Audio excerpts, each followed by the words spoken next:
هو ليه الواحد قبل ما بيشتري العفش بيعمل كده؟ ومين هي فيكي؟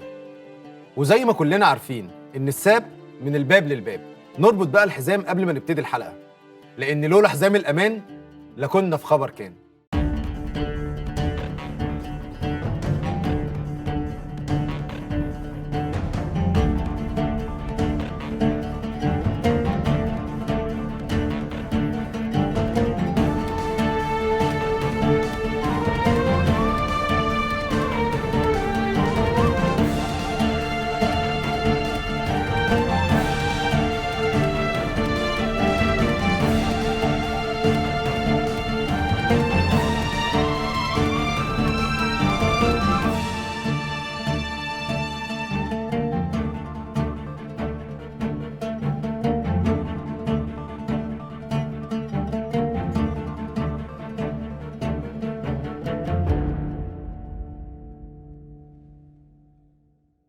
برنامج الكونتينر، الراعي الرئيسي حديد عز، خبراء صناعة الصلب في مصر والشرق الأوسط. برنامج الكونتينر، الراعي الرئيسي حديد عز، خبراء صناعة الصلب في مصر والشرق الأوسط.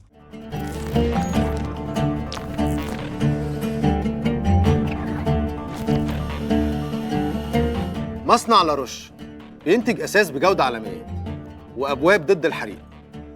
كانوا من أوائل المصنعين في مدينة العاشر من رمضان، والمصنع في السنين اللي فاتت كان بيكبر والمنتجات بتكتر. تعالوا نسمع الحكاية من أصحابها.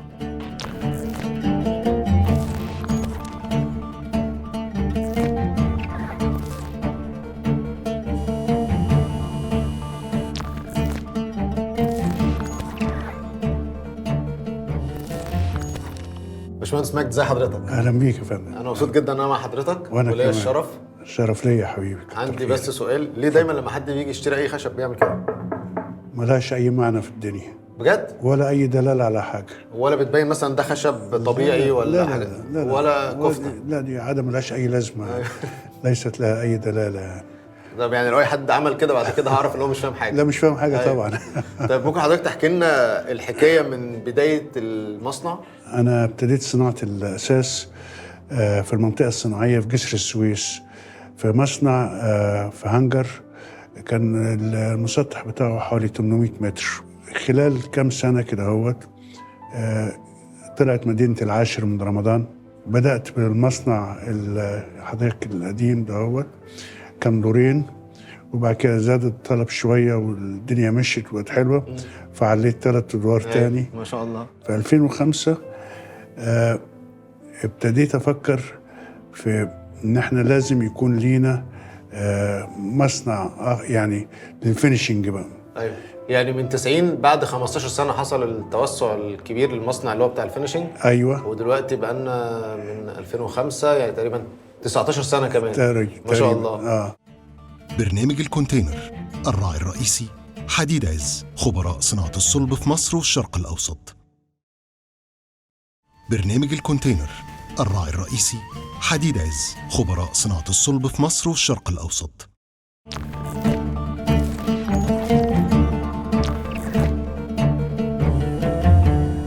باشمهندس سامر ماهر. تمام. ازي حضرتك؟ الحمد لله. انا هدخل في الموضوع على طول. ايه حكايه فيكي بقى؟ الفيكي بقى. ايوه. الفيكي يعني لو نتكلم على الفيكي، هي المكنه الوحيده في الميدل ايست، وتم اختيارها من اكبر الشركات العملاقه في المانيا، وتم اختيارها على فتره زمنيه كبيره شويه، لان احنا هنا بندقق جدا في الجوده والانتاجيه. اولا سرعتها عاليه جدا، معامل الامان فيها عالي جدا، التعامل معاها لازم يكون حساس، فلازم يكون عن طريق مهندسين مدربين او عماله او مشرفين مدربين باعلى كفاءه. لو هنتكلم في الورديه الواحده ممكن نتكلم ان هي مش اقل من 100 دولاب او 100 دريسنج. ما شاء الله. في الورديه الواحده. ما شاء الله. طيب ايه اهم المنتجات اللي احنا بنعملها في المصنع؟ تعتبر لاروش غطت كل المنتجات اللي بنحتاجها عموما، يعني من غرف معيشه، غرف طعام، غرف نوم، جميع انواع الابواب، وخصوصا الفاير ريتد اللي هي ضد الحريق بجميع فئاته. واحنا معانا طبعا سيرتيفيكيت من الفاير ريتنج البريتش كود.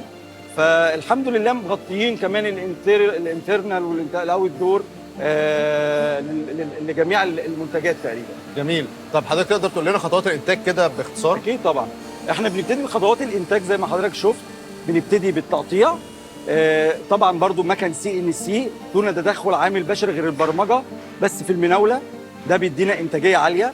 بعد التقطيع بندخل عن المكابس ان كان في لزق قشره او ان كان الخشب الواح MDF عليها ميلامين، بندخلها على طول بعد كده لمرحله الشريط.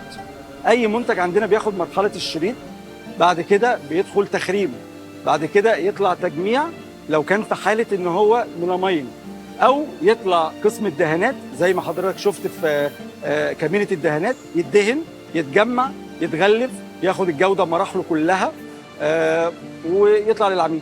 جميل. طيب ممكن حضرتك تقول لنا البيانات بتاعه المصنع، يعني المساحه قد ايه، عدد العمال، الانتاجيه؟ العدد العمال الحاليين اللي في المصنع 150 وفي 50 عامل تركيبات خارجيه، يعني اجمالي تقريبا بالاداريين 200 عامل. اجمالي مساحه المصنع الحاليه 11000 سكوير متر. باشمهندس سامر، انا خدت بالي ان في لوحه مكتوب عليها لولا حزام الامان لكنتم في خبر كان. تمام. ايه بقى الحكايه دي؟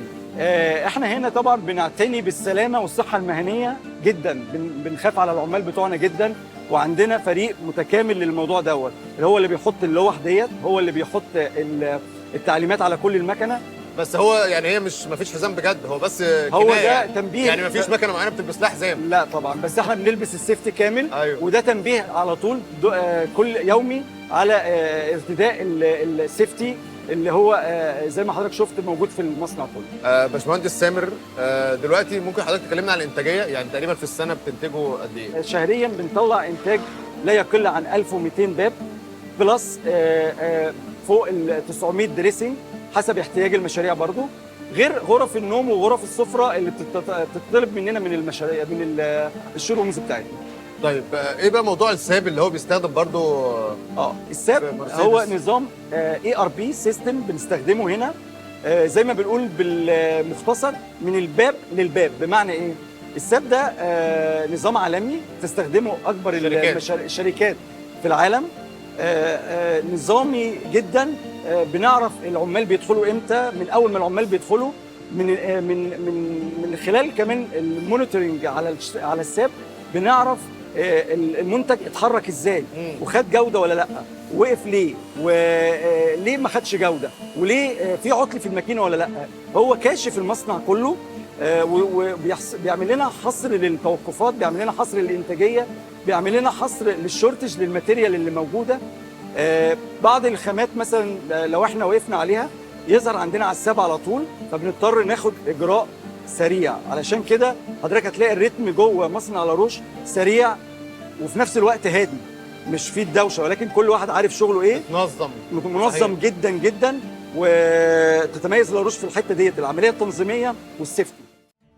برنامج الكونتينر، الراعي الرئيسي حديد عز، خبراء صناعة الصلب في مصر والشرق الأوسط. برنامج الكونتينر، الراعي الرئيسي حديد عز، خبراء صناعة الصلب في مصر والشرق الأوسط.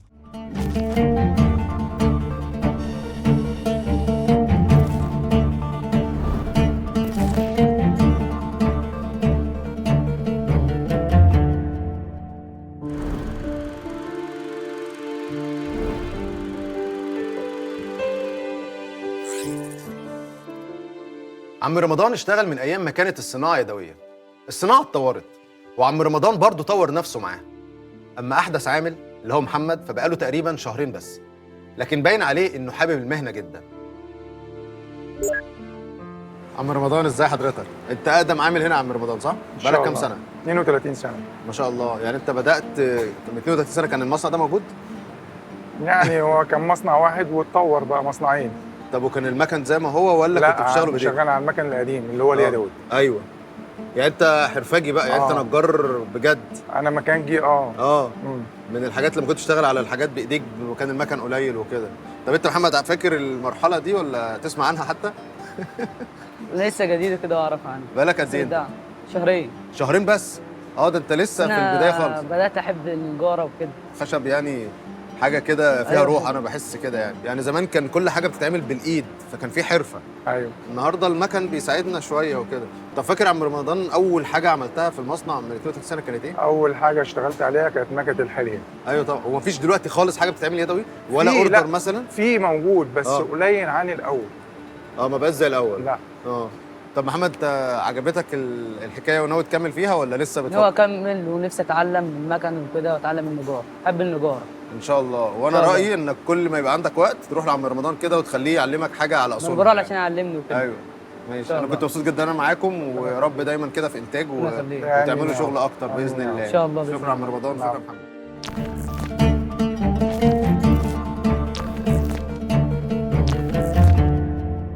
باشمهندس ايهاب، ازي حضرتك؟ اهلا وسهلا. اهلا بيك. انا هتكلم مع حضرتك بخصوص تصدير، بس انا عارف ان اول تجربه ما كانتش ألذ حاجه. ده حقيقي، هي مش كان في بدايات التصدير، والتصدير عموما موضوع صعب لاي مصنع لسه بيبتدي بيحاول يفتح السوق بره. بيبقى موضوع صعب جدا، هو مش عارف المواصفات اللي السوق ده عايزها ولا الخامات او الاذواق. في بدايه التصدير عندنا تقريبا سنه 2001 او 2002 وردنا فندق 80 اوضه لايرلندا، وبعد فتره 6 اشهر تقريبا الفندق ده عرفنا انه اتقفل، واكتشفنا ان هو اتقفل بسبب الموبيليا، ان كانت فيها حاجه جابوا يعني عملوا اناليسيز، يعني اكتشفوا ان هي بسبب الموبيليا بتطلع ريحه وحشه في الاوض. واحنا برضه لما جينا حللنا القصه دي عندنا ايه اللي حصل، فاكتشفنا ان في خامه من الخامات اللي كانت داخله في صناعه الاوض دي اتوردت غلط من المورد، وبس احنا بقى اللي لبسنا الموضوع، واضطرينا نعيد الاوض دي تاني كلها على حسابنا، نوردها ونصدرها ونركبها تاني. ايوه بس موقف بس زي دي ده بتعلمنا يعني. طبعا. موقف زي ده ممكن الناس يعني خلاص يعني ممكن بعد اول قصه كده متبقاش لذيذه قوي ان هو ما احنا بقى يكملش. الريسبونس بتاعنا في ذلك الوقت مع عميل جديد، وشاف الريسبونس بتاعنا، الراجل ده بعد كده ادانا كم هائل من المشاريع في كل انحاء اوروبا، وعملنا اوتيلات كتير جدا. طيب ودلوقتي ما شاء الله وصلنا لنسبه تصدير عامله ازاي؟ احنا قعدنا سنين طويله في ال 17 18 سنه اللي فاتوا، تقريبا وصلنا سنه من السنين وصلنا لحوالي 92% نسبه تصدير ما شاء الله. لكن الماركت داينامكس بتختلف كل فتره، ومش كل يعني بنفضل يعني احنا قعدنا في اسواق اوروبا من 2000 ل 2018 تقريبا، وبعد كده بيجي فرص في حته ثانيه، زي مثلا الكام سنه اللي فاتوا كان في فرصه كويسه جدا في السوق المحلي في مصر. طبعا. ان مدن كتير بتتبني، دخلنا خطوط انتاج جديده، ده خدنا تصنيع، عملنا خط انتاج ابواب الحريق، فدي فتحت لنا السوق جامد قوي في مصر، كانت مطلوبه، بند ما كان على طول بيستورد ابتدينا نصنعه. النهارده بنتجه للخليج وبعض الدول افريقيه برضو. طيب حضرتك تفتكر اول كونتينر كان امتى وفين، واخر كونتينر كان امتى وفين؟ اول كونتينر كان فاكره كويس جدا جدا، يعني ان هو كان اللودنج ديت بتاعته كان 11 سبتمبر 2001. ده هو بالظبط. يعني انا فاكر اليوم ده مش هنساه. ما راحش طبعا، ما وصلش. قعد 3 اشهر هنا. قعد 3 اشهر هنا. ده كان مع شركه فرنساوي مالتي ناشونال كبيره جدا، كان رايح السعوديه. أيوة. هم واخدين مشروع في السعوديه. ده من اول كونتينر طلعناه يعني. واخر كونتينر؟ اخر كونتينر لسه مطلعين حاجه يعني من كام شهر كده للامارات. وبرضه مطلعين حاجه، بنطلع حاجات لقطر وفي حاجات لامريكا والنهارده احنا بنحاول نفتح في اسواق في زي كينيا، تنزانيا، بنحاول غرب افريقيا صعبه شويه، بس يعني مع مجالس مختلفه، ويعني مجالس اعمال، يعني بنحاول نفتح الاسواق دي مع بعض.